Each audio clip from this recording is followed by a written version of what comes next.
ఎన్నికల్లో కష్టపడి పనిచేసిన అర్హులైన ఎన్డీఏ కూటమి నాయకులందరికీ నామినేటెడ్ పదవులు అప్పగించడానికి ముఖ్యమంత్రి చంద్రబాబు, ఉప ముఖ్యమంత్రి పవన్ కళ్యాణ్ ఆలోచన చేస్తున్నారని కాకినాడ రూరల్ ఎమ్మెల్యే పంతం వెంకటేశ్వరరావు తెలిపారు. కాకినాడ రూరల్ ఇంద్రపాలెం గ్రామంలోని పిల్లి అనంతలక్ష్మి సత్యనారాయణమూర్తి కళ్యాణ మండపంలో జనసేన రూరల్ మండల కమిటీ ఆధ్వర్యంలో నానాజీ దంపతులకు సన్మాన కార్యక్రమం నిర్వహించారు. ఈ కార్యక్రమంలో ముందుగా శ్రీ ముసలమ్మ తల్లి అమ్మవారిని నానాజీ దంపతులు దర్శించుకొని పూజలు నిర్వహించారు. అనంతరం కమిటీ సభ్యుల ఆధ్వర్యంలో భారీ గజమాలలతో నానాజీ దంపతులను ఘనంగా సత్కరించారు. ఈ సందర్భంగా నానాజీ మాట్లాడుతూ పార్టీ కోసం కష్టపడి పనిచేసిన నాయకులను చంద్రబాబు, పవన్ కళ్యాణ్ మరిచిపోరని, త్వరలో వారికి మంచి పదవులు కట్టబెడతారని తెలిపారు.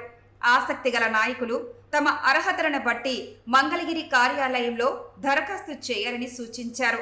ఇప్పటి వరకు పార్టీ పదవుల్లో ఉన్న నాయకులు ఇకపై ప్రభుత్వ పదవులను పొందుతారని పేర్కొన్నారు. మన ప్రయాణం ముందు ముందు చాలా పెద్ద ప్రయాణం ఉంది. మనందరూ కుటుంబాలు కూడా బాగా చూసుకోవాలి. ఇంచుమించుగా 5 ఏళ్ళ పాటు కుటుంబాలు కూడా ఉంది. ఈ కార్యక్రమాల్లో తిరుగుతూ ఉండిపోయారు. ఖచ్చితంగా మనం రిలాక్స్ అయ్యి ఈ రోజులు ఉన్నాయి. ఏదైనా చంద్రబాబు నాయుడు గారు కానీ, పవన్ కళ్యాణ్ గారు కానీ మనలో కూడా కొంతమందికి పదవులు ఇవ్వడానికి ఆలోచనలో ఉన్నారు. మీరు ఎవరన్నా అందరూ కూడా అంటే సిస్టమ్ ఇక్కడి నుంచి జనరేట్ అయ్యింది. జనరల్గా ఇప్పుడు ఏం చెప్పారంటే ఎవరన్నా సరే వెళ్ళి అక్కడ మంగళగిరిలో అప్లికేషన్ ఇవ్వమని చెప్పారు. కాబట్టి మీరు ఏదైనా ఆప్షన్స్ మీ స్థాయిని బట్టి మనం ఒక ఆప్షన్స్ తోటి ఖచ్చితంగా మీరు మంగళగిరి వెళ్ళి మన ఆఫీస్లో మీ అప్లికేషన్ మీరు ఇవ్వండి.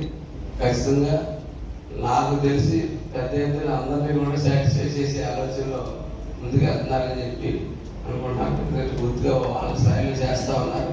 కాబట్టి ఖచ్చితంగా మేము కూడా మమ్మల్ని రేపు పొద్దున మీరు అప్లికేషన్ ఇచ్చిన తర్వాత మమ్మల్ని అడిగినప్పుడు ఖచ్చితంగా మీ పేర్లు, మీ యొక్క అనుభవాలు, మీరు చేసినటువంటి సేవలు అన్నీ కూడా మేము కూడా తెలియజేస్తాం.